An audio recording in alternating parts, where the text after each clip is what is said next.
우리는 사순절을 보내고 오늘은 우리 예수님께서 나귀를 타고 예루살렘에 입성하실 때에 이스라엘 백성들이 종려나무 가지를 흔들고 호산나 다윗의 자손이여 찬송하리로다 주의 이름으로 오시니여 함께 소리치며 또 예수님을 왕과 같이 환영했던 바로 종려주의를 맞았습니다. 우리는 예수님을 호산나 호산나 다윗의 자손 예수여 라고 기뻐하며 메시아 되신 예수님을 환영하였지만 또 한편으로는 바로 오늘부터 고난주간이 시작된다는 것이 우리의 마음을 무겁게 합니다. 바로 저와 여러분의 죄를 대속하기 위해 유월절 어린 양으로 이 땅에 오신 예수님을 기억하는 이 기간, 그래서 저는 이 기간을 4월의 크리스마스라고 이름을 붙여 보았습니다.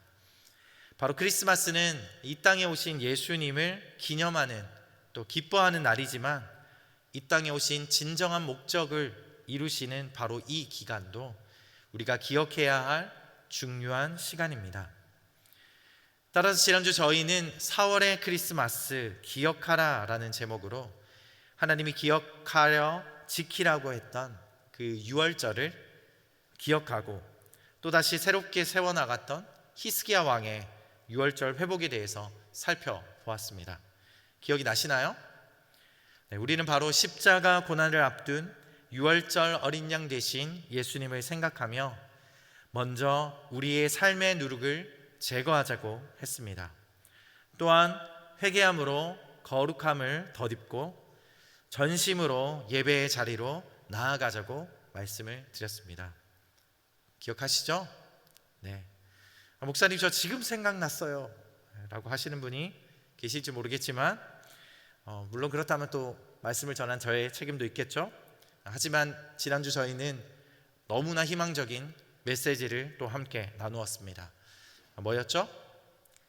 바로 주님이 정하신 날이 아니라 1개월 정도 늦게 지킨 이 유월절 절기와 또한 정결하지 못한 채로 나와서 범죄하게 된 그 이스라엘 백성들, 하지만 히스기야 왕은 그러함에도 불구하고 마음으로 나온 백성들을 용서해 달라고 우리 하나님께 간절히 기도했고 하나님은 그 기도를 들어주셨습니다. 그리고 그들을 용서하실 뿐만 아니라 유월절에 나온 모든 백성들의 기쁨을 회복시켜 주셨습니다. 하나님의 놀라운 사랑하심과 긍휼하심을 우리는 볼 수 있었습니다. 아멘. 네, 어떻게 이런 일이 있을 수 있었을까요? 네, 그것은 바로 하나님은 이스라엘 백성들을 너무나 사랑하셨기 때문입니다. 바로 사랑 때문이었죠. 이곳에서 아마 자녀분들이 있으신 분들은 아마 공감을 하실 것 같은데요. 자녀가 실수했거나 혹은 잘못을 했을 때 용서를 구하며 우리 부모님께 나올 때에 그 아이들을 내치는 부모님은 아마 없을 겁니다. 그것은 바로 자녀를 향한 그 부모님의 사랑 때문이죠. 하나님께서 세상을 이처럼 사랑하셔서 독생자를 주셨으니 이는 그를 믿는 사람마다 멸망하지 않고 영생을 얻게 하려는 것이다. 아멘. 네, 바로 우리 하나님이 이스라엘 백성들을 너무 사랑하셨을 뿐만 아니라 바로 이 세상을, 그리고 오늘 이 자리에 나와 있는 여러분을 너무나 사랑하시고 또 우리를 귀하게 여기시는 분이 우리 하나님인 줄 믿습니다. 아멘. 오늘 본문 요한복음 15장이 포함되어 있는 요한복음 13장부터 17장까지의 말씀은 다락방 강화라고 해서 예수님께서 유월절 만찬 자리에서 제자들에게 남기신 마지막 메시지를 이야기합니다. 쉽게 이야기하자면 자신의 십자가 고난과 죽음을 아시고 계셨던 예수님께서 제자들에게 남기신 마지막 유언과 같은 것이죠. 이 세상의 어느 누구도 아마 자신이 죽음을 앞둔 상황이라면 자신이 사랑하는 여러 사람들 앞에서 마지막 남기는 메시지를 가볍게 농담처럼 하는 사람은 아무도 없을 것입니다. 따라서 우리는 고난주간을 앞두고 예수님께서 고난당하시고 십자가에 달려 돌아가시기 전에 이 제자들을 향해서 어떤 말씀을 하셨고 그리고 어떤 말씀을 하시고 싶어 하셨는지 함께 살펴보기를 원합니다. 오늘도 우리는 예수님과 함께하는 유월절 만찬 자리로 들어가서 예수님의 말씀을 함께 들어보도록 하겠습니다. 네, 오늘 우리가 모인 이 자리는 예수님과 함께하는 유월절 만찬의 자리입니다. 요한복음 15장 9절 말씀 저희가 함께 읽어보도록 하겠습니다. 시작. 아버지께서 나를 사랑하신 것처럼 나도 너희를 사랑했다. 너희는 내 사랑 안에 머물러 있으라. 아멘. 오늘 본문 말씀에 먼저 아버지께서 나를 사랑하신 것처럼 나도 너희를 사랑했다 라고 말씀하셨습니다. 우리 하나님은 독생하신 이 아들 예수 그리스도를 너무나 사랑하셨습니다. 우리 마태복음 3장 16절에서 17절 말씀 한 목소리로 읽어보도록 하겠습니다. 시작. 예수께서 세례를 받으시고 물속에서 올라오셨습니다. 그때 예수께서는 하늘이 열리고 하나님의 영이 비둘기처럼 자신에게 내려오는 것을 보셨습니다. 그리고 하늘에서 소리가 들려왔습니다. 이는 내가 사랑하는 아들이라, 내가 그를 매우 기뻐한다. 요한복음 1장 18절 말씀은 제가 읽어보도록 하겠습니다. 지금까지 아무도 하나님을 본 사람이 없었습니다. 그러나 아버지 품에 계시는 독생자께서 하나님을 알려주셨습니다. 오늘 예수님은 하나님 아버지께서 이렇게 친히 품어주신 분이시고, 또 예수님께서 세례를 받으실 때는 저희가 저희 자녀들의 유아 세례 혹은 세례식에 가서 그 아이들을 향해서 온갖 사랑의 눈빛을 다해서 그들을 바라보며 그들을 기뻐하는 것처럼, 우리 예수님께서 세례 받으실 때에 우리 하나님도 이는 내가 사랑하는 아들이다, 내가 그를 매우 기뻐한다라고 말씀하셨습니다. 바로 예수님은 이런 하나님의 사랑을 받으신 분이셨고, 그 예수님이 지금 제자들을 향해, 그리고 이 자리에 있는 여러분들을 향해 사랑한다고 말씀하고 계신 것입니다. 그렇다면 오늘 우리 예수님은 제자들을 얼마나 사랑하셨을까요? 요한복음 13장 4절에서 5절 말씀 함께 읽어보도록 하겠습니다. 시작. 식탁에서 일어나 겉옷을 벗고 허리에 수건을 두르셨습니다. 그리고 나서 대야에 물을 담아다가 제자들의 발을 씻기시고 허리에 두른 수건으로 닦아 주셨습니다. 예수님은 겸손히 제자들의 발을 친히 정성껏 씻겨 주셨습니다. 그 당시 문화에서는 예수님께서 굳이 그렇게 하시지 않으셔도 됐지만 예수님께서는 그들의 발을 정성껏 씻겨 주셨습니다. 그리고 떡을 떼고 잔을 나눠 주셨습니다. 그런데 여러분, 그 유월절 만찬 그 자리에는 바로 가룟 유다도 있었습니다. 예수님은 자신을 은 30냥에 팔기로 한 그 가룟 유다, 그리고 그 계획을 아시고 계셨지만 그럼에도 불구하고 그 가룟 유다의 발도 동일하게 씻겨주시고 떡을 떼고 잔을 나눠 주셨습니다. 저희라면 어떠했겠습니까? 나를 공격하려고 하고 나와 원수졌고 나를 해하려고 하는 그 사람의 계획을 알았음에도 불구하고 우리가 그 사람의 발을 씻겨주실 수 있을까요? 또한 그 자리에는 예수님을 이제 곧 3번 부인하게 될 베드로도 그 자리에 있었습니다. 예수님은 베드로의 그 장면을 다 알고 계셨지만 그래도 그를 사랑하셨고 그의 발을 씻기셨습니다. 그뿐입니까? 제자들은 이제 곧 예수님의 고난 앞에 다들 흩어져 버릴 것입니다. 그럼에도 예수님은 오늘 이렇게 말씀하셨습니다. 아버지께서 나를 사랑하신 것처럼 나도 너희를 사랑했다. 아버지께서 나를 사랑하신 것처럼 나도 너희를 사랑했다. 그렇게 한없이 크신 하나님의 사랑을 받으신 우리 예수님은 제자들을 향해서 끝까지 사랑한다, I love you, 아니 오해 어떡하, 이렇게 끝까지 계속해서 사랑의 고백을 남기셨습니다. 이 사랑이라는 단어는 여러분 마태복음에는 12번 등장합니다. 그리고 마가복음에는 7번, 그리고 누가복음에는 13번 등장합니다. 그러나 요한복음에는 이 사랑이라는 단어가 무려 39번 등장합니다. 그러나 요한복음에는 사랑이라는 단어가 39번 등장하는데 거기에서 오늘 함께 나눴던 이 다락방 강화, 바로 요한복음 13장에서 17장까지 불과 5장에 불과한 이 다락방 강화에서 39번의 사랑 고백 중에 예수님은 34번의 메시지를 전하셨습니다. 바로 어떻게 보면 예수님께서 이 다락방에 모인 제자들을 향해 요한복음에 등장하는 39번 중에 34번의 사랑 메시지를 전할 만큼 그 다락방에서 제자들 향해서 사랑에 대한 메시지를 쏟아 부으신 것입니다.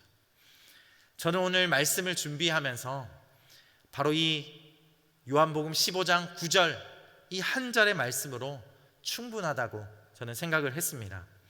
오늘 6월절 만찬자리에 함께 하신 사랑하는 여러분, 그리고 하나님의 자녀가 되시고 예수 그리스도의 제자가 되신 여러분, 오늘 우리 예수님께서 우리에게 말씀하십니다. 나도 너희를 사랑한다. 너희는 내 사랑 안에 머물러 있으라. 나도 너희를 사랑한다. 내 사랑 안에 머물러 있으라. 이렇게 말씀하십니다.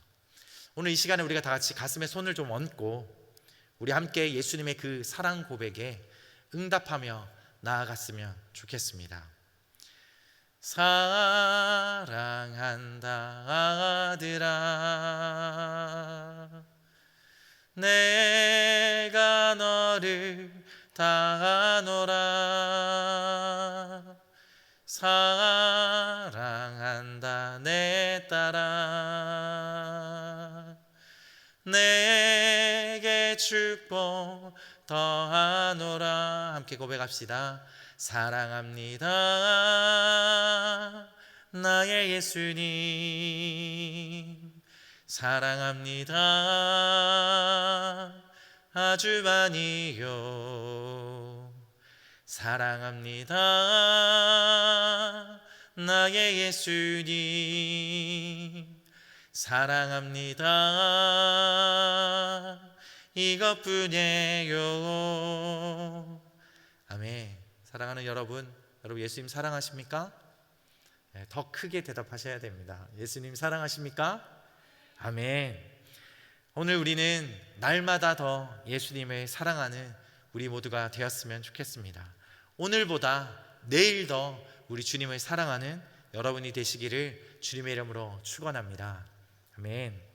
자, 그러면 우리가 어떻게 예수님의 사랑 안에 머물러 있을 수 있을까요?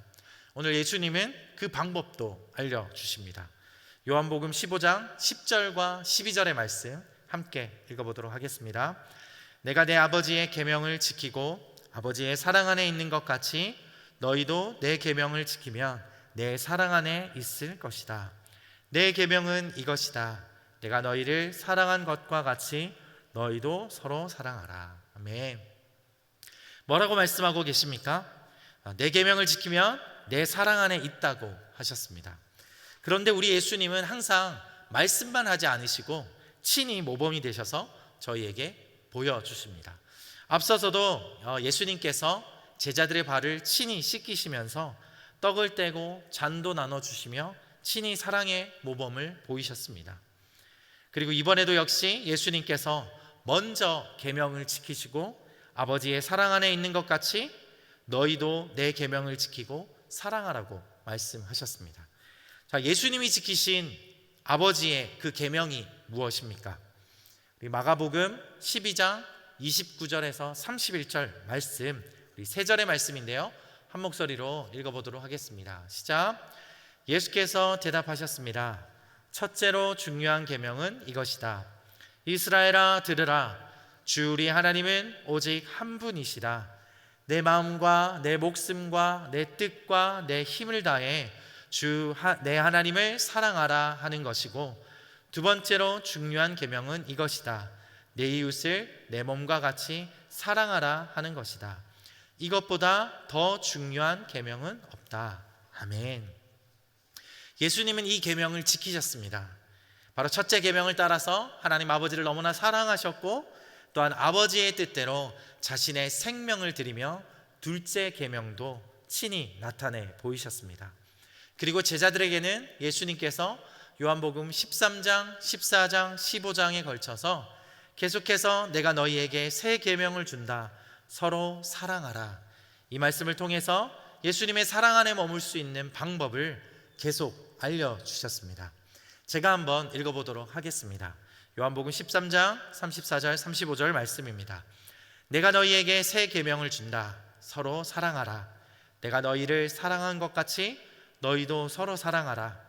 너희가 서로 사랑하면 이로써 모든 사람들이 너희가 내 제자임을 알게 될 것이다. 요한복음 14장 21절 말씀입니다.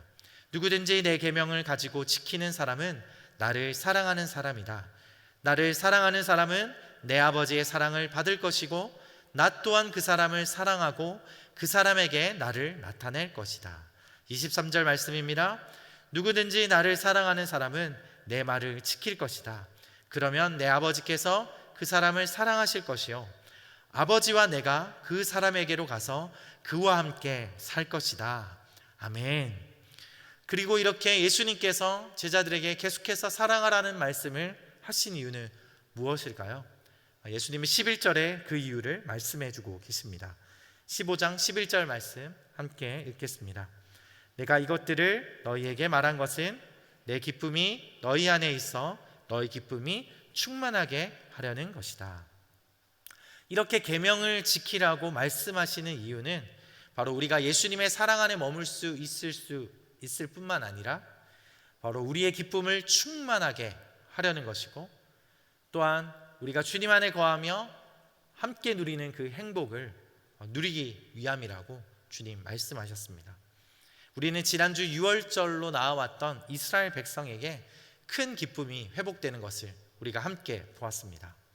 사랑하는 성도 여러분, 주님이 우리에게 말씀하신 이 계명을 지켜서 주님 안에 거하실 뿐만 아니라 또 하나님 아버지의 사랑을 받고 큰 기쁨이 회복되는 우리 모두가 되시기를 주님의 이름으로 축원합니다.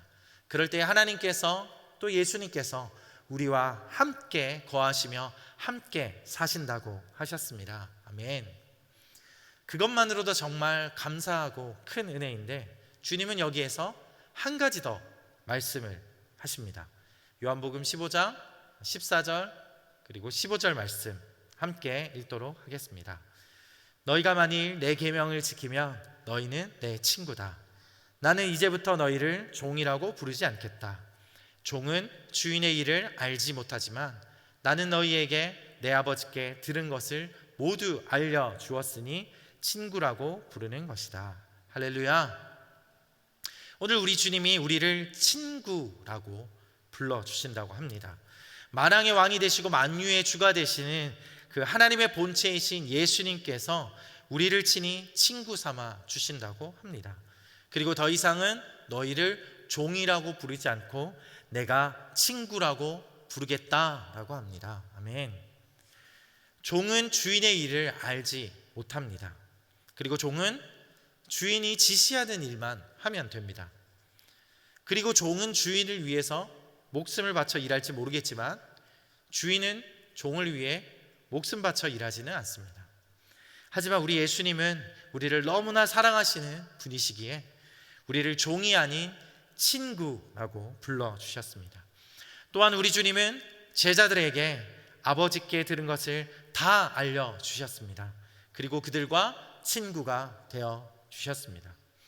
오늘 이 유월절 자리에 만찬 자리에 함께 하신 여러분, 하지만 오늘 이 유월절 만찬 자리에 함께하지 못한 사람이 있습니다. 누구입니까? 비록 하나님의 말씀에는 정통했을지 모르지만 바리새인과 서기관 그리고 율법학자들, 제사장들, 장로들은 이 유월절 만찬 자리에 함께하지 못했습니다. 그것은 무엇 때문입니까? 바로 그들은 계명을 너무나 잘 알고 있었지만 또 하나님께서 구약 성경에 말씀하신 613가지의 그 계명들을 잘 알고 있었지만 그것을 지키지 않았고 또 내 이웃을 내 몸과 같이 사랑하지 않았습니다. 나보다 남을 더 낫게 여기고 또 그들을 사랑하라는 그 계명은 지키지 못했기 때문입니다. 그렇기 때문에 오늘 이 만찬 자리에 함께 할 수가 없었습니다. 오히려 그 예수님을 십자가에 못 박음으로 자신의 지위와 또 자신이 필요한 것을 충족시키려 했던 것입니다. 그런데 그런 예수님은 또 한 번 친히 모범이 되어 주셔서 친구를 사랑하는, 또 친구를 위해서 목숨을 내어 주셨습니다. 오늘 본문 13절 말씀입니다. 함께 읽겠습니다. 사람이 자기 친구를 위해 목숨을 내놓는 것보다 더 큰 사랑은 없다. 바로 우리를 친구 삼으시고 우리를 위해 예수님은 목숨을 내어 놓으신다고 하시며 자신의 사랑을 표현하셨습니다. 오늘 요한복음에는 예수님에 대해 표현된 말씀들이 많이 등장합니다. 그리고 상징적인 단어들이 등장합니다. 무엇입니까? 바로 예수님은 어린 양이시고 빛이시고 목자가 되시고 생명의 떡이시고 포도나무가 되신다는 그런 여러 가지 예수님을 표현한 단어들이 등장합니다. 요한복음 1장 29절에는 다음날 요한은 예수께서 자기에게 다가오시는 것을 보고 말했습니다. 보시오, 세상 죄를 지고 가는 하나님의 어린 양이십니다. 예수님은 바로 자신을 희생제물로 내어주사 우리를 살리신 어린 양이 되셨습니다. 요한복음 8장에는 예수께서 사람들에게 다시 말씀하셨습니다. 나는 세상의 빛이다. 누구든지 나를 따르는 사람은 어둠 속에 다니지 않고 생명의 빛을 얻을 것이다.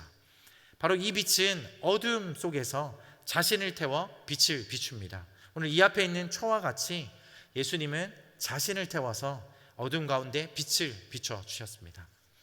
요한복음 10장에는 나는 선한 목자다. 선한 목자는 양들을 위해 자기 생명을 내놓는다. 예수님은 위험에 처할 때 양들을 버려두고 도망가는 사꾼 목자가 아니라 자신의 생명을 내어 양을 돌보신 선한 목자가 되어 주셨습니다. 요한복음 6장에는 그러자 예수께서 그들에게 말씀하셨습니다. 내가 바로 생명의 빵이다. 내게 오는 사람은 결코 배고프지 않고 나를 믿는 사람은 결코 목마르지 않을 것이다. 예수님은 자신의 몸을 찢어 생명의 떡, 생명의 빵이 되어 주셨습니다. 그리고 오늘 본문 말씀 바로 앞에 요한복음 15장 1절에서 8절까지는 예수님이 자신을 포도나무로 소개하고 있습니다. 나는 참 포도나무요 내 아버지는 농부이시다. 너희는 가지다. 그가 내 안에 있고 내가 그 안에 있으면 그 사람은 많은 열매를 맺는다. 나를 떠나서는 너희가 아무것도 할 수 없다. 아멘. 오늘 예수님은 나는 포도나무요 너희는 가지라고 말씀하셨습니다. 그 포도원을 기르고 가꾸시는 농부는 예수님을 사랑하시는 우리 하나님 아버지이십니다. 너희는 내 사랑 안에 머물러 있으라고 말씀하셨습니다. 그것은 포도나무 되시는 예수님께 붙어있는 가지라면 바로 농부가 되시는 우리 하나님께서 그 나무를 돌봐주시고 그 가지를 케어하고 사랑하고 또 그 가지에는 열매를 많이 맺게 될 것이기 때문입니다. 자, 이렇게 우리 예수님은 섬김을 받으러 온 것이 아니라 섬기러 왔고 또 많은 사람을 위해 자기 목숨을 대속물로 주려고 오셨습니다. 빌립보서 2장 6절과 8절 말씀 우리가 한 목소리로 고백하겠습니다. 그분은 본래 하나님의 본체셨으나 하나님과 동등됨을 기득권으로 여기지 않으시고 오히려 자신을 비워 종의 형체를 가져 사람의 모양이 되셨습니다. 그리고 그분은 자신을 낮춰 죽기까지 순종하셨으니 곧 십자가에 달려 죽으신 것입니다.